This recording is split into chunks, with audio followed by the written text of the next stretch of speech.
Well, the ideal is sort of understood to be that we specialise in producing goods and selling goods, of course, therefore, in which we have a comparative advantage. When it comes to trading internationally, our exchange rates should float in the sense that they adjust such that our imports equal exports. It's complicated in the real world because finance also flows according to different interest rates and speculation. But if we just look at balance of trade, well, we want each country to balance.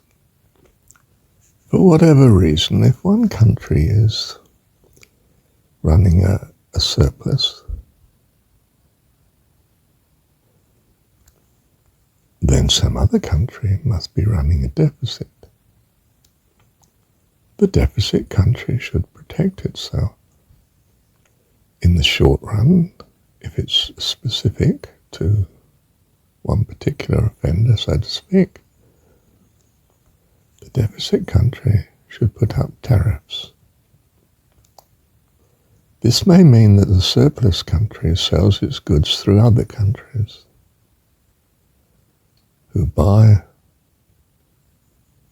the goods and then sell it to the deficit country.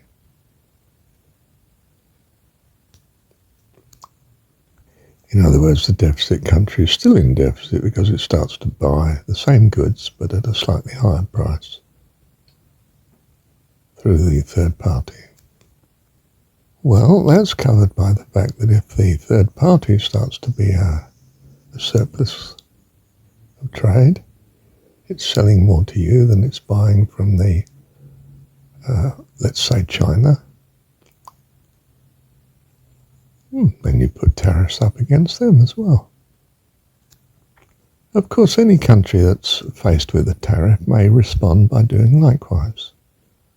So you have to put the tariff up higher. Until, of course, the tit for tat stops, which may well be at a point where there's no trade between the two of you.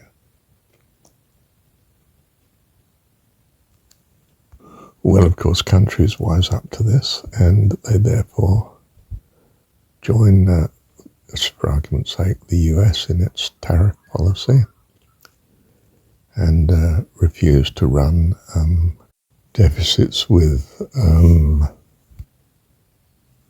this case, we'll say China. In other words, you have a sort of Trump agreement. We'll be free trade with each other, provided you're following the same sort of policy as we are as regards other parties, including, of course, China. In this way, the world isolates offending parties. They're offending in what sense? That they have import restrictions against you? No. They're offending in the sense that they are running, in total, from their point of view, a trade surplus.